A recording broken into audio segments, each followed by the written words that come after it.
Merci de nous avoir rejoints à l'Agora. On s'est peut-être vu ce matin à la Nef, dans un autre débat. En tout cas, je suis ravie de vous accueillir ici. Je vous présente Daniel Olivry, qui est délégué... Pardon, Didier. Oh, Didier, cher Didier. Délégué de Rivage Bretagne au Conservatoire du Littoral.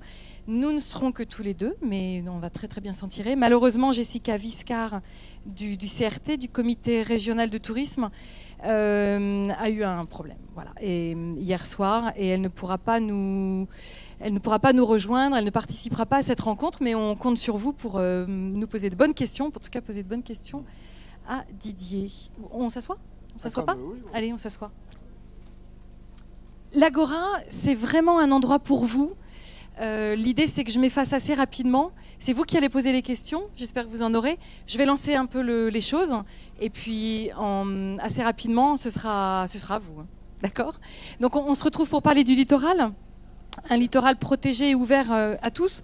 9 millions de personnes parcourent chaque année les 2000 km du GR34. Le GR34, c'est le plus beau GR du monde. Enfin, en tout cas de France. C'est le Tour de Bretagne. 2000 km, 9 millions de personnes. Alors, personnellement, moi, j'y vais tous les ans. Je trouvais qu'on était nombreux, mais à ce point, c'est énorme.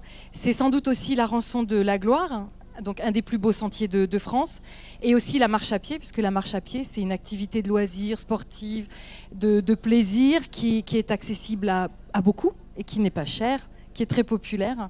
Donc voilà, c'est un peu la rançon de la gloire. Comment concilier cette nécessité d'ouvrir le littoral à tous sans le dégrader, tout en le protégeant? Alors, Didier Olivry, en vrai, comment se porte le littoral français aujourd'hui? Qu'est-ce qui le menace le plus? Les tempêtes ou nous, les marcheurs, les randonneurs, parfois les cyclistes, même si c'est interdit? Oui, bonjour à tous. En fait, le littoral a toujours été en danger parce que ça reste quand même un espace extrêmement ténu et qui a pratiquement toutes les pressions. En fait, c'est vrai qu'on a un espace qui représente que 8% du territoire national, mais pour lequel on a fait au moins 3 fois plus d'habitants que partout ailleurs sur le littoral, que sur le territoire national. Donc en fait, on a une pression importante. Et à l'échelle nationale, bien entendu, à l'échelle mondiale, c'est pire, puisque on admet aujourd'hui que sur l'ensemble du littoral dans le monde, 75% de la population mondiale va habiter sur le littoral en 2035. Donc vous voyez donc une pression. Pratiquement, vous regardez, toutes les grandes métropoles, mégalopoles sont en bordure de littoral. Donc on a vraiment cette pression particulière sur le littoral. Pour revenir en France et en Bretagne, en fait, on a des menaces d'origine anthropique, c'est-à-dire humaine, avec bien sûr toujours les contraintes classiques de l'urbanisation, l'étalement urbain, mais pas que. On a beaucoup d'usages, d'activités, et notamment en Bretagne, où il y a une vraie tradition, je dirais ancestrale, d'une activité agricole, bien sûr conchilicole et aussi de pêche, qui fait qu'on a toujours eu des installations importantes sur le littoral breton, alors que j'ai des collègues en Corse, par exemple, où le littoral corse est très très peu occupé. Et donc ce qui fait que le conservatoire en Corse protège énormément d'espace, parce que pratiquement tous les villages sont très loin, perchés sur la montagne, alors qu'en Bretagne, vous regardez, beaucoup de villages sont sur le littoral. Donc en Corse, ils ont le GR20 qui se dégrade aussi beaucoup. Donc ce qui est une qualité pour la Bretagne, on sent un attachement très fort des Bretons pour le littoral du fait de cette pratique ancestrale. Donc ensuite, l'étalement urbain, donc c'est une réalité, et donc l'action du conservatoire, c'est une action très concrète. On achète actuellement en Bretagne 3 propriétés par semaine au conservatoire du littoral. Alors c'est pas des grandes propriétés, mais on a un rythme d'acquisition, donc c'est une protection foncière. Donc on achète pour protéger. Quand vous dites propriété, donc un petit morceau de terrain, un petit... Oui. Pour donc on écrit à tous les propriétaires pour acheter leur terrain, pour pouvoir le protéger définitivement. Et ce qui nous permet d'ouvrir des grands espaces ensuite au public. Et pour nous, c'est un enjeu important d'être... alors, on a l'impression souvent de mettre le pied dans la porte, de bloquer le développement urbain. Donc, c'était un peu une course contre la montre pour protéger cet espace qui est relictuel. Et donc, c'est vrai qu'à terme, l'objectif du conservatoire au niveau national, c'est de ce qu'on appelle le tiers naturel, qu'on peut rappeler aussi par rapport à la Révolution française, un peu comme le tiers-État, c'est-à-dire de laisser une part à la nature. pas forcément 33% du territoire, mais au moins cette part naturelle importante qui d'ailleurs fait la force de la Bretagne du point de vue touristique, c'est-à-dire on est capable aujourd'hui encore au niveau national d'identifier la Bretagne comme un espace encore sauvage, protégé, ce qui ne correspond pas du tout à la réalité en fait. C'est-à-dire qu'aujourd'hui, par exemple, en Provence-Alpes-Côte d'Azur, il y a plus de littoral protégé qu'en Bretagne. C'est bizarre, et donc en surface. Mais ce n'est pas l'impression qu'on a. Parce que, vous pouvez nous donner un exemple en Bretagne d'une actuellement, zone pas du tout protégée? On protège à peu près 12 000 hectares du littoral en Bretagne. En Provence-Alpes-Côte d'Azur, mon collègue, il en est à 40 000 hectares donc de protection. Vous voyez, donc on avance moins vite. C'est aussi parce que il y a de l'urbanisation un peu partout. Donc on est dans les interstices. Mais c'est pas très grave, puisque on a quand même un espace littoral extrêmement qualitatif et bien identifié comme étant une valeur forte du littoral breton. Quelquefois, le ressenti, quand on fait ce tour, quand on a eu la chance de le faire, presque entièrement, c'est qu'en fait, il semble quand même, quand on passe, que la Bretagne, le littoral est très urbanisé. Pas jusqu'au bord, on n'a pas de grandes stations balnéaires comme certaines peuvent défigurer le littoral de la Méditerranée, mais c'est quand même très urbanisé jusqu'au sentier, j'ai envie de dire. Et c'est là qu'est l'enjeu pour vous ? Oui, en fait, nous intervenons que sur les espaces naturels identifiés dans les documents d'urbanisme. C'est-à-dire on n'intervient pas sur les zones urbaines ni urbanisables. Donc on intervient sur les zones dans les documents d'urbanisme, notamment les PLU et les SCOT, sur les secteurs qui ont été identifiés par les élus.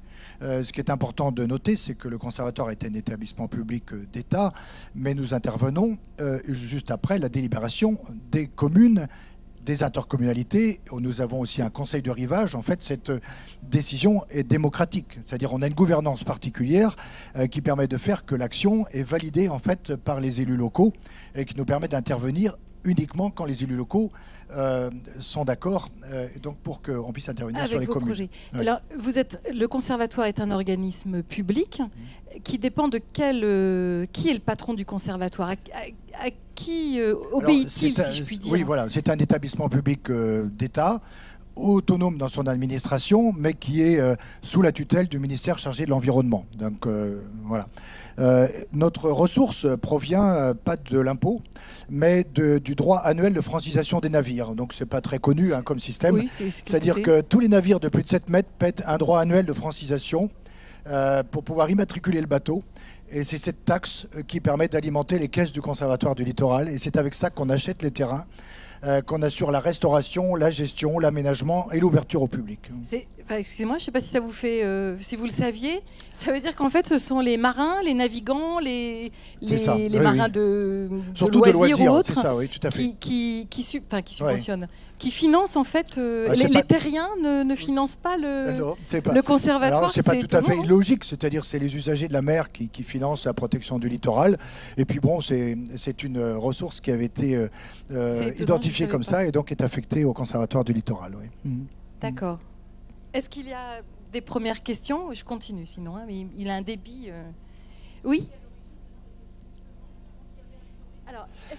Alors, l'origine, donc vous posez la question de l'origine de son fonctionnement. Le conservatoire a été créé en 1975 et donc c'est vraiment un outil très original, c'est-à-dire que 45 ans après, nous sommes que 150 salariés à l'échelle nationale, outre-mer compris. C'est-à-dire que les parlementaires à l'époque, c'est juste après, en 75, donc à l'époque il y avait vraiment la création de la DATAR et ils commençaient déjà à avoir ces grandes stations balnéaires sur les littorales, notamment en Languedoc-Roussillon.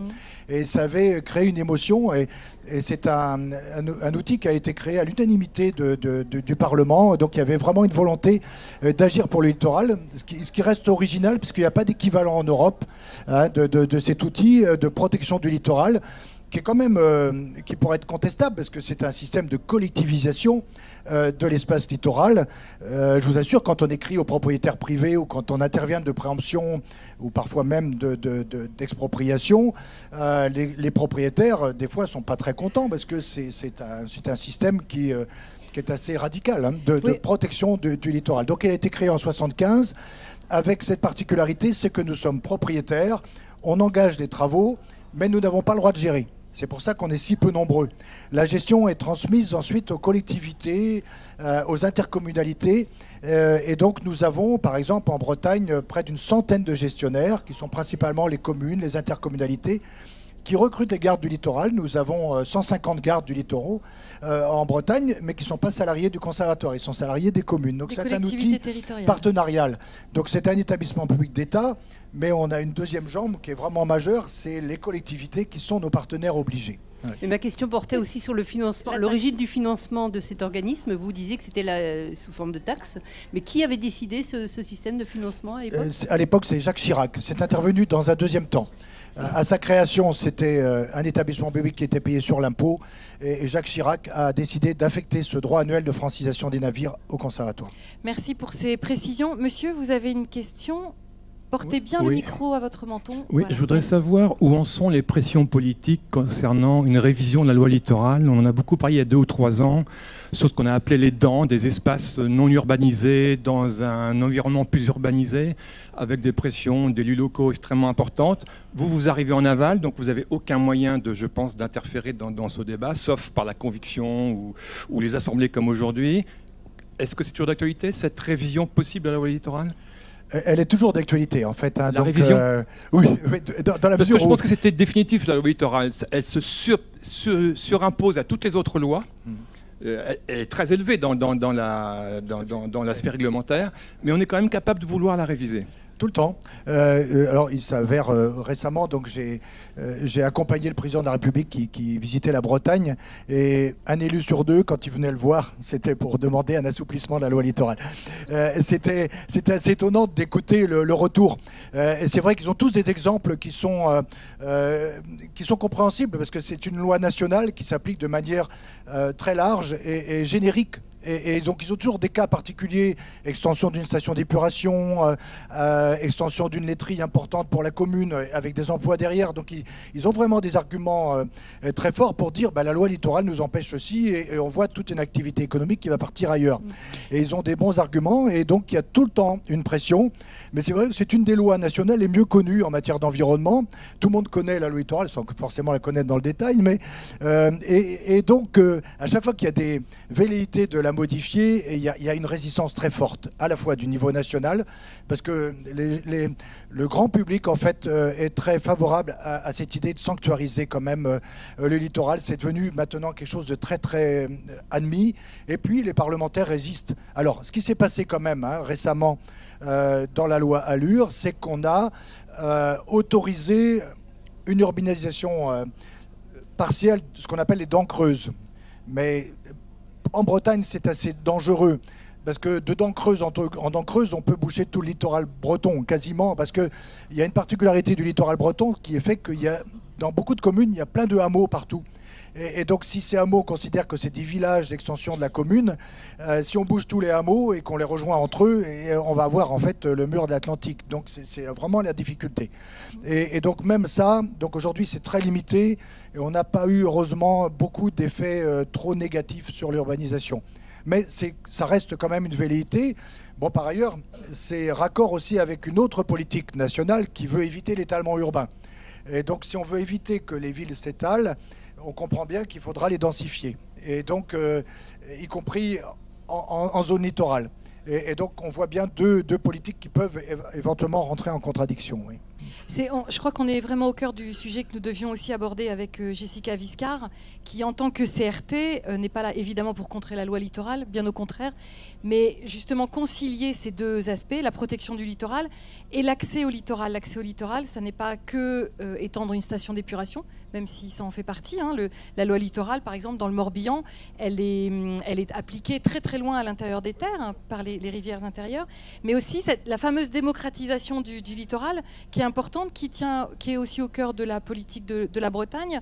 Le tourisme représente 8% du PIB de la Bretagne, donc forcément, la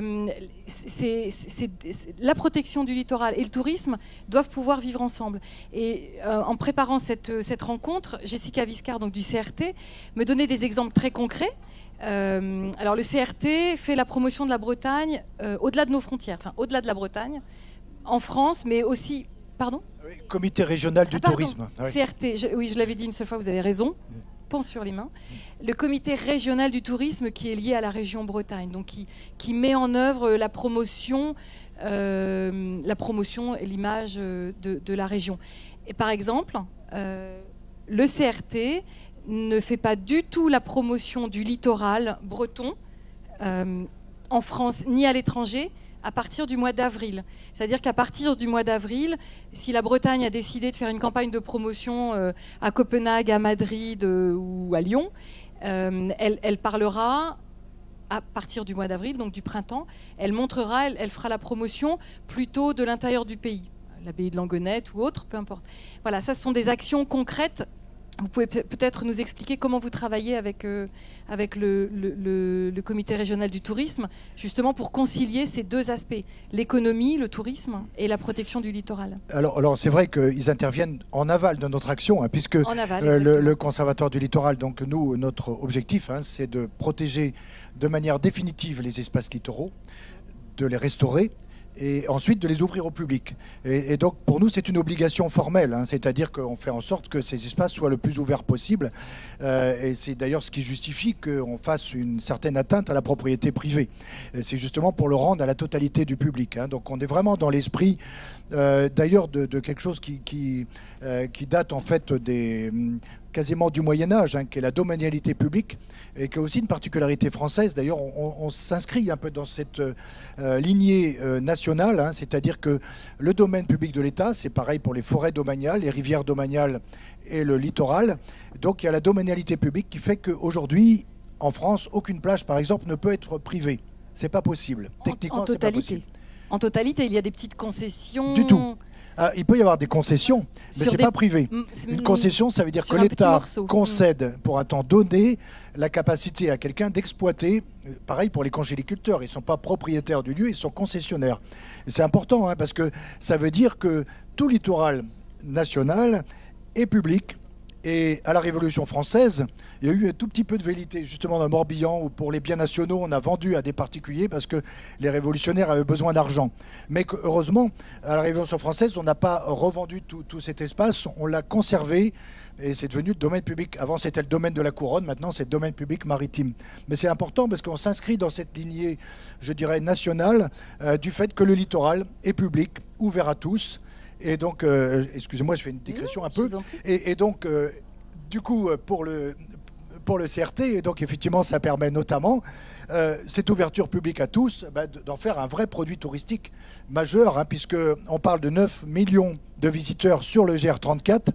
Alors, comme Jessica n'est pas là, je vous montre la plaquette, et notamment, je vous invite à aller sur le site du CRT, donc vous tapez CRT, Comité régional du tourisme, et vous trouverez ce document qui résume en fait cette enquête qui a eu lieu tout au cours de l'année 2018, qui est une enquête vraiment majeure, puisque elle a permis d'identifier qui étaient ces 9 millions de visiteurs.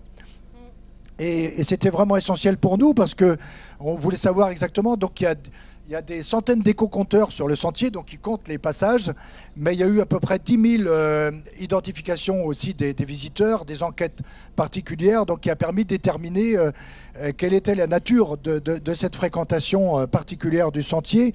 Je vous interromps. Alors, qui sont les visiteurs, hein, du sentier? Alors, quel est le marcheur type? 1 heure, 2 heures, 3 heures, 6 heures? Pardon? Sac à dos, pas sac à dos? Ah oui, il va d'où? Il va du Mont-Saint-Michel à Saint-Nazaire, c'est effectivement, tout à fait. Le GR34, en passant sur l'ensemble du littoral.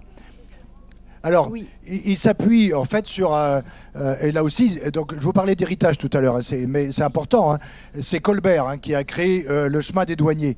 Et donc, la fédération nationale, départementale, régionale de randonnée pédestre ont été les précurseurs là-dedans, c'est-à-dire ils se sont appuyés sur le chemin des douaniers pour en faire ce fameux GR34 aussi réputé. Mais il faut effectivement rendre grâce aux randonneurs, hein, qui ont été les précurseurs et qui ont réussi à imposer le fait qu'on a maintenant une servitude depuis 1976, hein, depuis 1976, juste après la création du Conservatoire du littoral. la loi a créé cette servitude. Hein, c'est une servitude de passage des piétons sur le littoral, on appelle la SPPL, qui s'impose à tous les propriétaires privés. Hein, 3,50 m à partir des plus hautes eaux de l'année. Hein. Oui. Pardon ?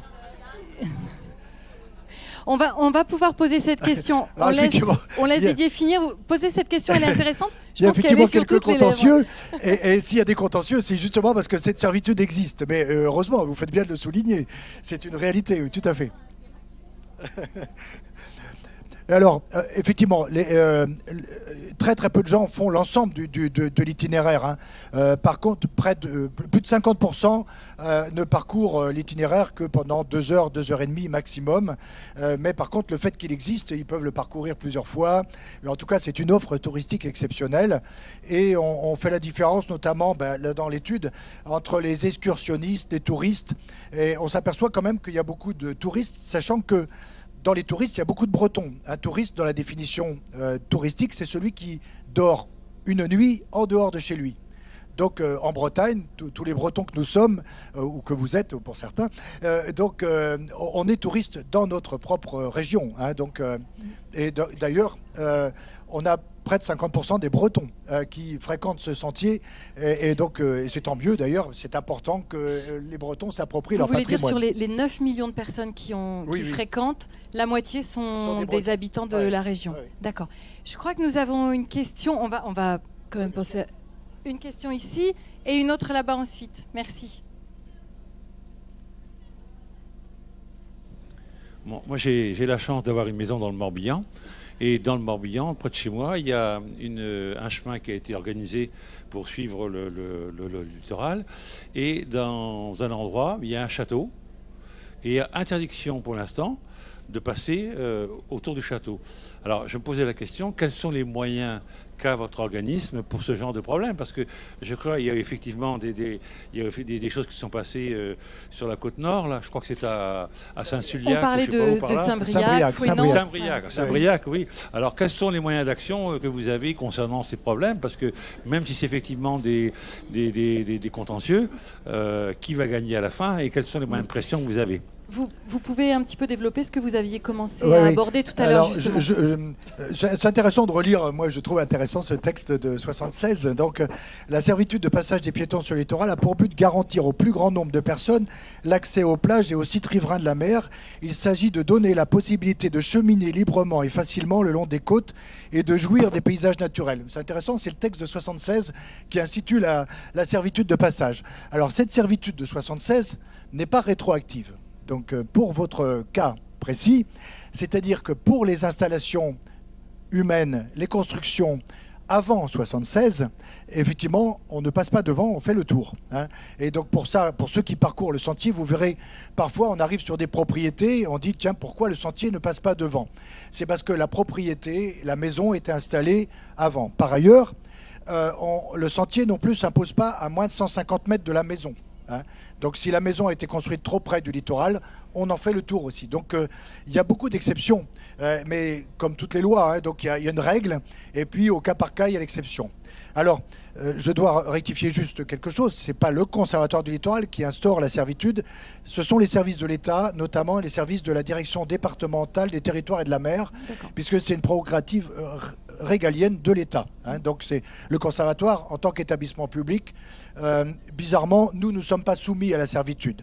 Sur les terrains du Conservatoire du littoral, nous devons assurer la continuité, mais les servitudes ne s'imposent pas au domaine public du Conservatoire du littoral. Ce qui nous arrange bien, vous citiez tout à l'heure la presqu'île de Crozon, oui. Ce qui nous arrange bien parce qu'elle doit être située à 3,50 m du littoral. On a beaucoup de zones dangereuses sur la presqu'île de Crozon, et le fait que le Conservatoire du littoral a acheté plus de 1000 hectares sur la presqu'île de Crozon, ça nous permet de déterminer un sentier un tout petit peu plus en retrait, sans perdre la vue sur le paysage, mais d'assurer la sécurité, ce qui n'est pas possible pour une servitude, puisque on empiéterait trop sur les propriétés privées. Monsieur, votre question? Oui, bonjour. Je représente l'association Géographes de Bretagne. Nous sommes très favorables au Conservatoire du littoral, à tel point que nous souhaiterions que son budget soit fortement augmenté. Je vous donne simplement un exemple. Le budget du Conservatoire, c'est l'équivalent de 4 à 5 km d'autoroute par an. On en construit 200 en France. Imaginez que pendant 1 an, on fasse un moratoire et que cet argent soit donné effectivement au conservatoire. On multiplie par 8 ces moyens et on intervient encore beaucoup plus rapidement qu'il le faut. Donc c'est un point qu'il faudrait voir parce que c'est fondamentalement un choix politique car le littoral est très précieux en termes géographiques. Il représente 1/1000 de la superficie du pays et c'est le 1000e le plus fragile.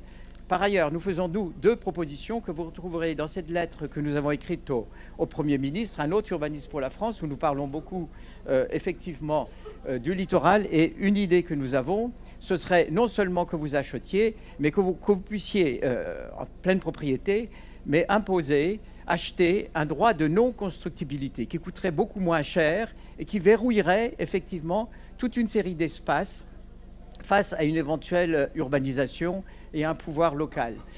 Autre chose que nous souhaitons, c'est que là, par exemple, où il y a 1 ou 2 maisons blanches de craie sur une falaise et qui défigurent le littoral, que vous puissiez, notamment avec ces moyens, prenant le temps qu'il faut, pouvoir les acheter et reconstituer effectivement le littoral. Donc je vous propose, je vous offrirai ce petit ouvrage, mais je sais que ça va dans votre sens. Et dernier point, puisque nous connaissons assez finement le littoral, pour l'avoir fréquenté dans tous ses sens, nous sommes effectivement, mais vous l'avez dit, très inquiets de l'évolution de la loi littorale et des possibilités nouvelles de construire.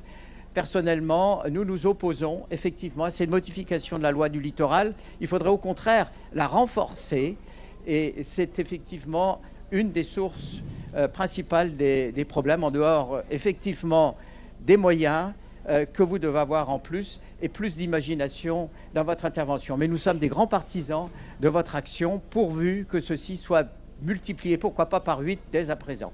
Merci. Merci Les bien. géographes ont un rôle Oui. essentiel dans cette affaire, pas que. Merci. Alors, je ne vais pas vous beaucoup. contredire sur les Est-ce moyens. qu'il- Par contre, la non-constructibilité n'est pas toujours suffisante. C'est-à-dire que nous, lorsque on a une maîtrise de 200 ou 300 hectares d'un seul tenant, on entreprend beaucoup de travaux de restauration, d'aménagement, de conventions avec des agriculteurs donc, particulières qui nous permettent de redévelopper la biodiversité. C'est-à-dire qu'on achète beaucoup aussi de terrains en friche, des terrains abîmés, et donc la non-constructibilité n'est pas suffisante. C'est-à-dire qu'il y a beaucoup d'endroits qui sont relativement en mauvais état, et c'est vrai qu'on a des objectifs particuliers de restauration de la biodiversité, des paysages, et c'est vrai qu'on est assez interventionniste. Par ailleurs, on démolit à peu près une maison par mois, hein, donc on déconstruit des habitations qui ont été construites parfois avant les années 60, hein, donc, et qui sont dans des endroits qui n'étaient pas propices. Et c'est vrai que cette mesure d'aménagement est aussi très utile pour restaurer la qualité du littoral. Quand vous dites vous ordonnez ou vous faites ordonner ou par quel moyen une maison par mois, c'est sur tout le littoral français et breton. Oui. C'est très peu et en même temps ça semble énorme. Mais par contre, on les Enfin, achète. énorme. Ça On veut les dire que vous avez achète- une vraie on les action. achète au prix du marché. Mais oui. On indemnise les propriétaires, donc il n'y a pas de.